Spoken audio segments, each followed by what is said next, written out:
نحمده ونصلي ونسلم على رسوله الكريم أما بعد فأعوذ بالله من الشيطان الرجيم بسم الله الرحمن الرحیم۔ انتہائی قابل قدر بزرگوں اور بھائیوں، آپ حضرات کو معلوم ہوگا کہ ہم نے اہل تشیع کے خلاف کام شروع کیا ہے، اور اس میں ہمارا مقصد صرف اور صرف یہ ہے کہ اہل تشیع سے اپنے آپ کو بچایا جائے۔ آج کل میڈیا پر اہل تشیع بہت عروج پر ہے، اور اپنے آپ کو اہل بیت کی طرف منسوب کرتے ہیں کہ صرف ہم ہی اہل بیت سے محبت کرنے والے ہیں، اور دراصل وہ اہل بیت کے عقیدے کے لحاظ سے بالکل دشمن ہے۔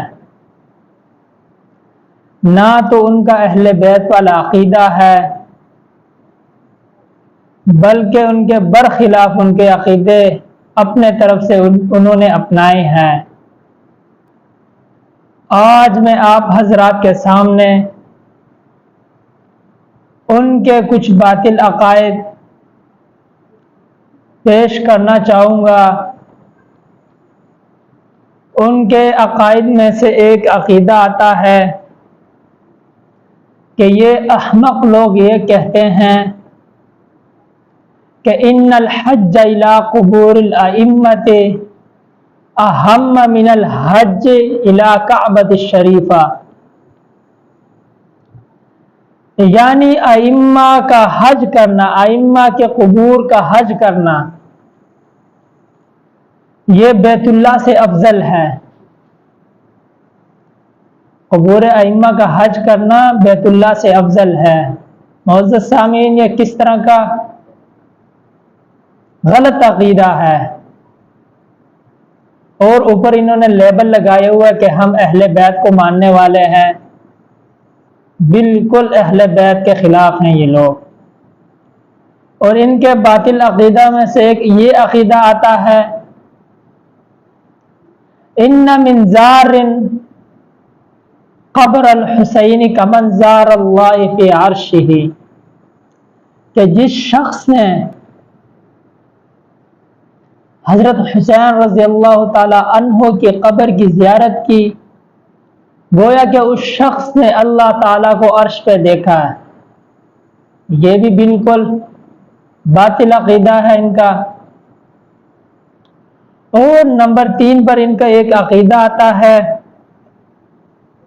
کہ ان علیا یتصرف فی الدنیا والآخرہ، کہ حضرت علی رضی اللہ تعالی عنہ متصرف الامور ہے دنیا اور آخرت میں۔ اور ان کا باطل عقائد میں سے ایک یہ عقیدہ بھی آتا ہے معزز سامعین کہ ہمارے ائمہ واسطہ بین اللہ و بین الخلق ہے، کہ اللہ اور اس کے مخلوق کے درمیان ہمارے ائمہ واسطہ ہیں۔ اور نمبر 5 پر ان کا یہ عقیدہ ہے کہ قرآن کے متعلق کہ یہ قرآن اصل قرآن نہیں ہے۔ اصل قرآن جو ہے وہ امام مہدی کے پاس ہے، جو ان کا امام ہے۔ اس کا قرب قیامت، اس کا ظہور ہوگا۔ ان کے اہل تشیع یہ کہتے ہیں کہ ان کا قرب قیامت، ان کا ظہور ہوگا، وہ اصل قرآن لے کر آئیں گے، اور وہ قرآن 40 گز لمبا ہوگا۔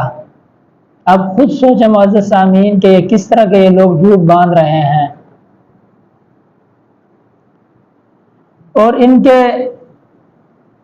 شیعوں کے جو شیوخ ہے ان کا یہ نظریہ ہے کہ قرآن کی آیات ضعیف ہیں، قرآن کی کچھ آیات ضعیف ہیں، اور تمام صحابہ نعوذ باللہ کہ یہ سب صحابہ مرتد ہیں، یہ وہ لوگ ہیں جو صحابہ کے اصل دشمن ہیں۔ اسی طرح اہل تشیع کا ایک امام ہے، امام قبرسی، وہ اپنی کتاب میں لکھتے ہیں کہ قرآن کریم کی بعض آیات ضعیف ہیں۔ معزز سامعین، یہ میں نے کچھ اہل تشیع کے باطل عقائد آپ کے سامنے رکھے ہیں، اور اسی طرح ہم آ رہے ہیں کہ ان کے باطل عقائد آپ کے سامنے پیش کر رہے ہیں۔ اسی طرح اہل تشیع کے جتنے بھی باطل نظریات ہیں انشاءاللہ ان سب کو آپ کے سامنے رکھا جائے گا، اور اللہ سے دعا ہے کہ اللہ ہم سب کو صراط مستقیم پر چلنے کی توفیق عطا فرمائے۔ وما علینا الا البلاغ۔